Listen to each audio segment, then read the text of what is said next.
다음 이슈로 넘어가 보겠습니다. 가뜩이나 경기 침체로 서민들의 삶이 팍팍한 상황에서 이들을 상대로 이익을 취하면서 세금은 내지 않는 그야말로 악질적인 고소득 사업자에 대해서 과세 당국이 날선 칼을 빼들었습니다. 국세청이 명백한 탈루 혐의가 있는 200여 명에 대해서 세무조사에 착수했는데요. 소장님, 어떤 사람들이 조사 대상에 올랐습니까? 그러니까 고소득 자영업자는 그동안 지난 한 5년여간 국세청에 타깃이 되어 왔어요. 왜냐하면 소득을 숨기고 세금을 탈루할 가능성이 상당히 높거든요. 직장인들이 유리지갑이라 그래서 소득이 다 공개되는 것과는 전혀 달랐으니까요.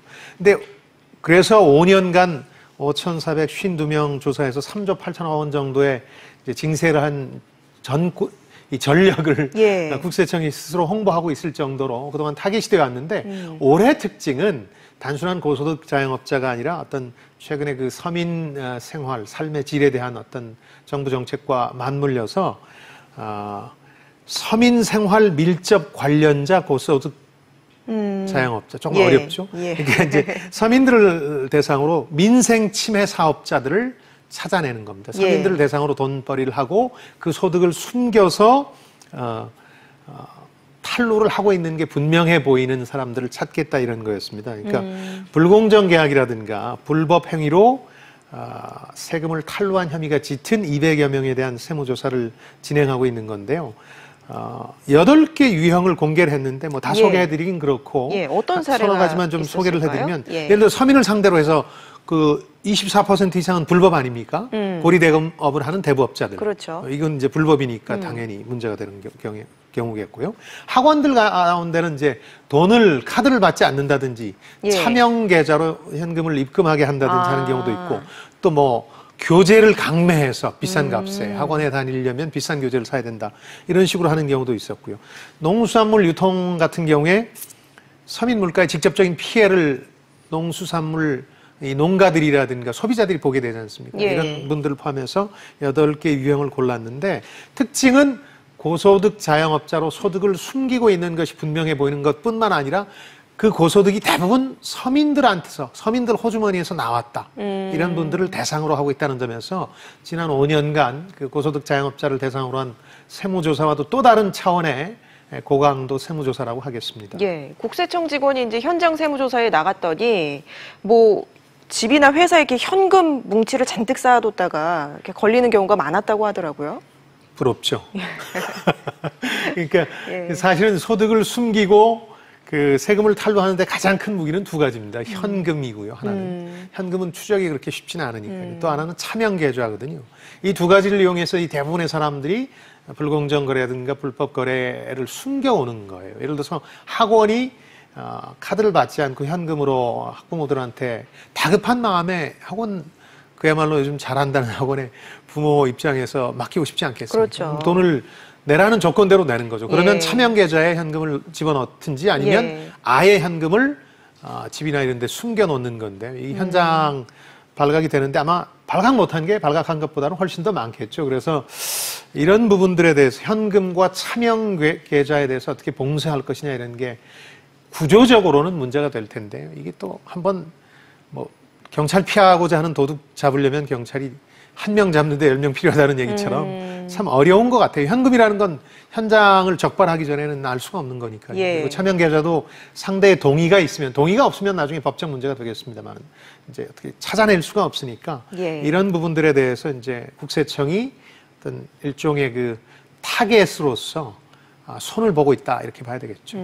고소득 사업자에 대한 세금 추징액이 뭐 해마다 늘고 있다고 하는데 왜 이들에 대한 이런 탈세 행위가 잡히지 않는 걸까요? 그러니까 그 아까 5년간 3조 8천억 원을 추징했다 그런 말씀을 드렸는데 우리 사회에 아주 뿌리 깊은 그 자영업 쪽에 소득을 은닉하고 싶은 욕구가 있어요. 아주 쉽게 말씀드리면 36% 고소득의 경우 최고 소득세가 36%니까 를 안 내도 되니까 이건 그야말로 현금이 순 자산으로 떨어지는 거거든요. 예를 들어서 100원을 벌면 36원을 세금으로 내야 되는데 일반적으로 소득을 다 공개할 경우에 이걸 내가 숨길 수만 있다면 그리고 그 피해를 줄일 수만 있다면 그냥 100원 자체를 내가 다 가져가는 거니까 그리고 자기 합리화도 하게 돼요. 그렇게 고소득자들은 뭐 나라가 나한테 해주는 게 뭐가 있는데 네. 이러면서 자꾸 자기 소득을 숨기게 되고 또 오랜 역사를 가진 거기 때문에 하루아침에 또 이 문화가 완전히 사라지지도 않아요. 예전에 그 2001년 9.11 사태가 나기 전에 쌍둥이 빌딩 1층에 우리나라 재미교포 한 분이 해양 빌딩에서 베이글을 파는 빵집을 했는데 아주 네. 유명했어요. 근데 미국에서는 그래서는 안 되는데 소득을 한 10분의 1 정도 줄여서 신고를 했다가 경을 친 예가 있었거든요. 거기는 아예 그 IRS라는 우리로 치면 국세청이 CCTV 같은 걸 설치해놓고 몇 명의 손님이 드는지를 계산해버리거든요. 그래서 그분이 아주 그 파산한 경우가 있는데 우리는 아직 그 정도까지는 아니니까 좀 숨겨도 되겠지 혹은 안 걸리겠지 하고 있는데 정말 이제 이런 전례들을 통해서 지난 5년간 고소득 자영업자들이 잘못되면 엄청난 소득을 추징당한다.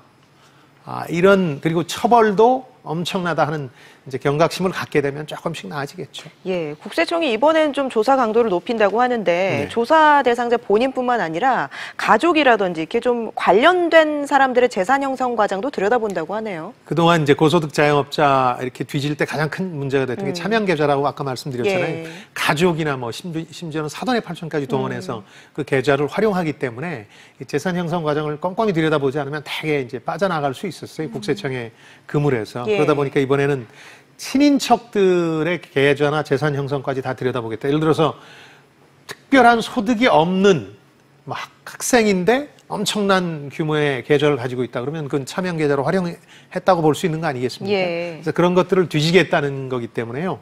전보다는 확실히 이 고소득 자영업자 특히 민생 침해 사범들에 대해서는 고강도의 칼날을 들이대고 있다.